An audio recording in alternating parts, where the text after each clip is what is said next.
when you're so in the grind, in the everyday, in the moment, you can't really see how far you've come, right? What's the book that you Mm-hmm. always reference It's about the gap in the gain. the gap in the gain, right? Like you're climbing Dan the Sullivan. mountain, look Mm-hmm. back, right? Mm-hmm. I think this is a great time to do that, and I think it's a great time to also reevaluate like what are your values and what are your personal values and integrity right now in life, in business, in your relationships. Hi, I'm Cheryl Medeiros. And I'm Colleen Hungerford, and this is We're Doing This Right, right? A podcast for the whole woman, mind, body, soul, and business. It's humor infused, as real as it gets, inspiring, and you'll walk away with real usable tools for life and business.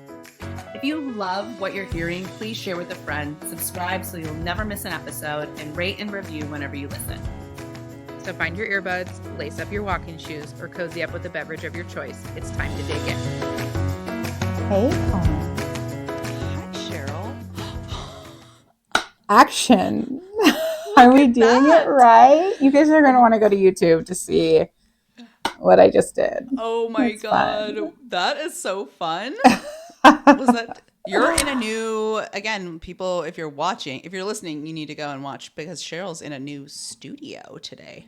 Mm-hmm. Very So exciting. Compass, my office here in San Luis Obispo, listened when I said, hey guys, it'd be really cool if there was like a space where I could record or do social media stuff when I'm at the office. That'd be like really solid. Probably not just for me. I mean, I'm only asking for me, but I'm sure the people other than just me, this would be helpful for. And they listened. And so you probably won't see this on YouTube. Hopefully, I'm going to be tech savvy enough to figure this out. But there's a green screen behind me. So then I'll be able to plug in whatever it is I want behind me. Yeah. And I've got like professional lights on me and my prop that you guys, if you're just listening, you didn't get to see. So What are those things called? I forget. action. I don't know, like a scene board. Is it a scene board? Take one. So fun. So yeah, welcome to my new recording studio. My date is stacked per usual because business is great and I'm thrilled by that. But that meant that normally on Wednesdays when Colleen and I record, I drop the kids off and then I go home and I like put on my makeup and fart around and then until we record. It's kind of like a treat of a day. However, today is just totally stacked. And so I need to be at the office to make the best use of my time because I've got a bunch of stuff like close to here. Because, I mean, you guys probably know that I moved to the middle of nowhere, which makes it very inconvenient from a Yeah. commute standpoint. Yeah. And so days like today, here we are. Here we you? are. Are you doing it right, Colleen? Talk to me. How are you, my friend? I think I am doing it right. I think sometimes things are right and sometimes things are wrong. But yeah, things are going. You know what's really interesting? You said you're really busy, and we're really busy real estate wise here in Indianapolis. And it's interesting because we're fall going into winter. Tomorrow's supposed to be our first day of snow, by the way. Yeah, but yesterday was 70 degrees. So like, I'm not really sure what's happening with The Midwest gets super bipolar this time of year.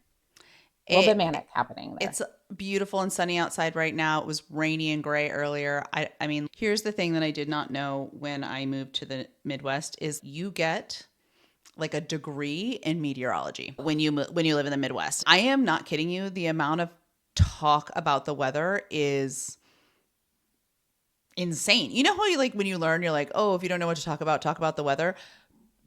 The amount of conversations that are had in the Midwest about the weather is unreal. So that's just a fun fact that I learned because when you live in Southern California, like it's just there's not much to talk about. Sunny and is it going to be is it going to be 100 consistent. or is it going to be 80 or is it going to be 70? That's your range and like it just doesn't matter that much. And then except like the one time it rains in LA and then it's, disaster watch 2024. Anyway. What we talk about a lot more is like how bad the drought is in California. Yeah, yes. And fire season, that's a whole thing. I don't know season. why we're talking about this. But anyway, it's really busy here in Indianapolis. The real estate market is, for most homes, like pretty Good. We still don't have a huge inventory here. Not that this is a real estate show, but like just as an insight. So we had a house hit the market this week, and we had 30 people in the house in the first 48 hours. That was Well, and that's really like the good. whole goal as a realtor, which, and again, not a real estate show, and this is actually not our topic today, but I'm going to Not at do all, it. but here we So are. when we're talking to our clients about pricing their home, that first week of activity is the most activity you're ever going to get when Yeah. you list a home. Yep. And so pricing it in a way that's going to get those most bodies through the door is what's going to get you that high offer over asking. Maybe, yes, but what I will also say is it's so much. And here's the lesson, and all of our realtor friends who are listening to this know, but anybody who's not, who like potentially wants to buy or sell a house at some point, we're not trying to sell you anything, but here's the deal. With this particular listing, our sellers did a phenomenal job prepping their home. Phenomenal. They did every single thing we asked them to do, and they did it quickly, and they did it efficiently, and they didn't complain, right? Like, and this is a family that has 3 children, all under 4. Their youngest is like 16 weeks, maybe. Okay. And then so that prep made it really easy for the stager to come in and do a phenomenal job staging the home. And then that made it really easy for the photographers to come in and do a phenomenal job with photography, which then allowed us to do a phenomenal job with marketing. And, anyway, it's all great. It's all wonderful. Things are moving along. I'm not going to say anything because I don't want to jinx myself, but it's all moving along as we want it to. But I guess what I'm saying is there are still buyers out there. People are still buying. When you've got a great home at a great price, well, in doing all the right things, it's really working. And we're seeing that still here in Indianapolis, at least. And I think people are still seeing that across the country. But San Luis Obispo too. I mean, if you have presentation and pricing right, you are going to do phenomenal in this market. Yeah. So anyway, anyhow, welcome to our real estate thanks show.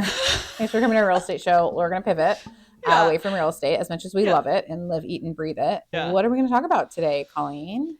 Well, this is, I think, a really important topic, and I think a really important topic as we finish up the year and then moving into 2025 when we're talking about like goal setting and living our life and living in our business and all of those things, is integrity. Integrity, living with integrity in our lives, integrity in our business, relationships, and just how important that aspect of